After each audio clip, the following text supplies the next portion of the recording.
शिक्षक बहाली के नोटिफिकेशन पर सियासत तेज हो गई है। जी हां, नियोजित शिक्षकों ने छलने का आरोप लगाया है सरकार पर। कांग्रेस ने नियोजित शिक्षकों का समर्थन किया है। शिक्षकों की मांगों पर विचार करें सरकार, राजेश राठौर ने यह बात कही है। शिक्षकों के साथ घोर अन्याय हो रहा है। इधर नवल किशोर ने भी बयान दिया है। बता दें कि शिक्षक बहाली को लेकर के नोटिफिकेशन जारी किया गया है बीपीएससी की तरफ से। परीक्षा अगस्त महीने में होगी और उसके बाद रिजल्ट दिसंबर में आएगा। इसे लेकर के अभी सियासत काफी ज्यादा हो रही है। जो शिक्षक अभ्यर्थी है उनका ये कहना है कि सरकार ने उनको छला है, धोखा की गई है सरकार की तरफ से। ऐसे में कांग्रेस भी इसके समर्थन में आ गए हैं, शिक्षकों के समर्थन में। और कांग्रेस प्रवक्ता राजेश राठौर का ये कहना है कि जो नियोजित शिक्षक हैं उनका समर्थन करते हुए कहा है कि शिक्षकों की मांगों पर एक बार सरकार को विचार करनी चाहिए। वहीं नवल किशोर का ये कहना है कि शिक्षकों के साथ घोर अन्याय हो रहा है। तो बता दें कि बीपीएससी ने नोटिफिकेशन जारी कर दिया है। अगस्त के महीने में एग्जाम्स होने हैं और इसके बाद फिर दिसंबर में इसका रिजल्ट आएगा। 1,70,000 टीचर के लिए अगस्त में परीक्षा होगी। 19, 20, 26 और 27 अगस्त को इसकी परीक्षा होगी। हालांकि शिक्षक अभ्यर्थी अपने आप को ठगा महसूस कर रहे हैं, क्योंकि बात हुई थी 4 लाख अभ्यर्थियों की बहाली की, लेकिन जब ये बात सामने आई कि केवल 1,70,000 की ही वैकेंसी है, इसके बाद से काफी ज्यादा मायूसी है शिक्षक अभ्यर्थियों में। बता दें कि आपको कॉमन पेपर सभी श्रेणियों के शिक्षकों के लिए अनिवार्य होगा, जिसमें क्वालिफाइंग अंक लाना हर किसी अभ्यर्थी के लिए जरूरी होगा। 100 अंकों का ये प्रश्न पत्र 2 सेट में बटा होगा और पहले सेट 25 अंकों की अंग्रेजी की होगी, जो हर किसी के लिए अनिवार्य होगी। ज्यादा जानकारी के लिए संवाददाता सनी हमारे साथ बने हुए हैं। सनी, देखिए बीपीएससी ने नोटिफिकेशन जारी कर दिया है। एग्जाम्स कब होंगे और इसके बाद रिजल्ट कब आएगा और भी क्या क्या इसमें चीजें हैं, डिटेल्स में नोटिफिकेशन दे दी गई है। लेकिन जो शिक्षक अभ्यर्थी हैं वो निराश हैं, वो अपने आप को ठगा हुआ महसूस कर रहे हैं। ऐसे में कांग्रेस भी इन अभ्यर्थियों का समर्थन कर रही है। ये देखिए, सरकार के जो दल हैं उसमें 7 दल शामिल हैं और 6 दल शिक्षकों के समर्थन में हैं। शिक्षक संगठन का ऐसा कहना है, शिक्षक संगठन की तरफ से दावा किया गया है कि वो सभी लोग हमारे साथ हैं और मात्र एक दल जो सरकार में है वो नहीं चाहते कि शिक्षकों को उचित न्याय मिले। भारतीय जनता पार्टी, कांग्रेस और वाम दलों ने स्पष्ट रूप से आंदोलन का समर्थन किया है और कहा है कि शिक्षक अपनी मांगों को लेकर लगातार आगे बढ़े और हम सभी लोग उनके समर्थन में खड़े हैं। सरकार कैसे नियोजित शिक्षकों को और वो शिक्षक जो 4 साल 5 साल में रिटायर करने वाले हैं उनसे परीक्षा लेगी, और क्या शिक्षक लगातार परीक्षाएं देते रहेंगे? छात्रों के भविष्य को लेकर शिक्षक परीक्षा लेते हैं, छात्र से उनकी कॉपी जांच करते हैं, और अब छात्रों की परीक्षा लेने वाले शिक्षकों की ही अब परीक्षा होगी। और ऐसे में भारतीय जनता पार्टी ने कहा है कि नियोजित शिक्षक जो है वो सरकार पर लगातार दबाव बना रहे हैं और हम लोग समर्थन करेंगे।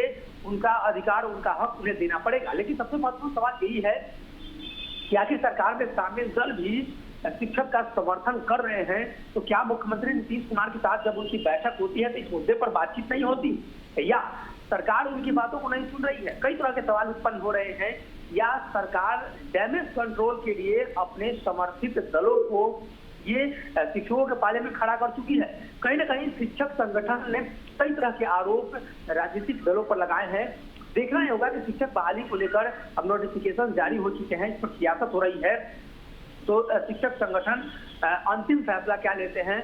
और लगातार वो जो धरना प्रदर्शन की बात कह रहे हैं, विरोध की बात कर रहे हैं, चुनाव में सरकार को सबक सिखाने की बात कर रहे हैं। तेजस्वी यादव ने घोषणा पत्र में शिक्षकों का मुद्दा डाला था, उस मुद्दे की चर्चा कर। ठीक है सनी, बहुत धन्यवाद आपका तमाम जानकारियों के लिए।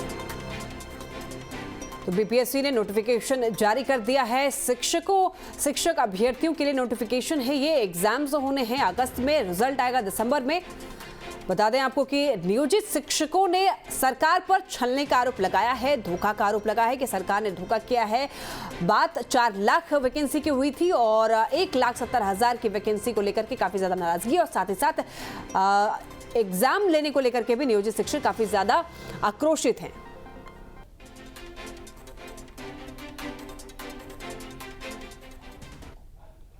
शिक्षक बहाली को लेकर के सियासत जारी है और इस मामले में नेताओं का क्या कुछ कहना है, सुनाते हैं आपको। ये बर्दाश्त नहीं होगा और लगभग उतने ही शिक्षक अभ्यर्थियों के साथ भी छलावा है। ये नियमावली ही छलावा है जिसके आधार पर ये बहाली होने जा रही है। तो हम लोग इसका पुरजोर विरोध करते हैं और आने वाले समय में हम लोग आंदोलनरत तो हैं ही, चरणबद्ध तरीके से लोकतांत्रिक ढंग से हम लोग अपने आंदोलन को और तेज करेंगे और सरकार को समझना चाहिए और ये जो नियमावली है इसमें उचित संशोधन करके बिहार के नियोजित शिक्षकों को इस परीक्षा से अलग रखना चाहिए और उन्हें बिना किसी शर्त जो है राज्यकर्मी का दर्जा देना चाहिए। नियोजित शिक्षकों का मांग भी जायज़ है, जो वर्षों से राज्य सरकार के नियमों के अनुरूप बहाली के बावजूद राज्य की सेवा दे रहे हैं, फिर उन्हें दोबारा परीक्षा लेकर फिर उन्हें जगह देना मुझे लगता है कि बहुत उचित नहीं होगा। हम सब इस पक्ष में हैं, कांग्रेस पार्टी भी इस पक्ष में है कि नियोजित शिक्षकों को बिना परीक्षा पात्रता के ही उन्हें राज्य सरकार का दर्जा प्राप्त होना चाहिए, राज्यकर्मी की दर्जा प्राप्त होनी चाहिए, चूँकि उनकी मांग जायज़ है। ये एग्जामिनेशन ले लेने से ही निश्चिंतता थोड़े है कि बहाली कर लगे। बहाली करने की इच्छा नहीं है इस राज्य सरकार को।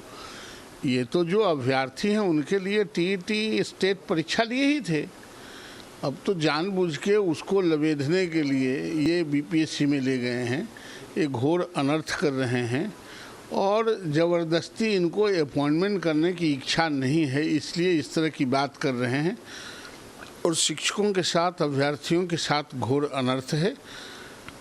राज्य सरकार अपॉइंटमेंट नहीं करना चाहती है, इसीलिए इस तरह के लबेधा लगा रही है। बिहार की सरकार ने हमेशा शिक्षकों के हित में ही फैसला लिया है। आयोग के माध्यम से परीक्षा करवाना, सबको सरकारी कर्मचारी का दर्जा देना, अन्य कई सुविधाएं देना, सब शिक्षकों के हित में ही है। शिक्षक अभ्यर्थी बिहार की पूंजी है, बिहार के भविष्य निर्माण में अग्रणी भूमिका निभाएंगे। लेकिन ये दुर्भाग्यपूर्ण है कि बिहार में एक ऐसा विपक्ष है जो लगातार अभ्यर्थियों को बरगला रहा है।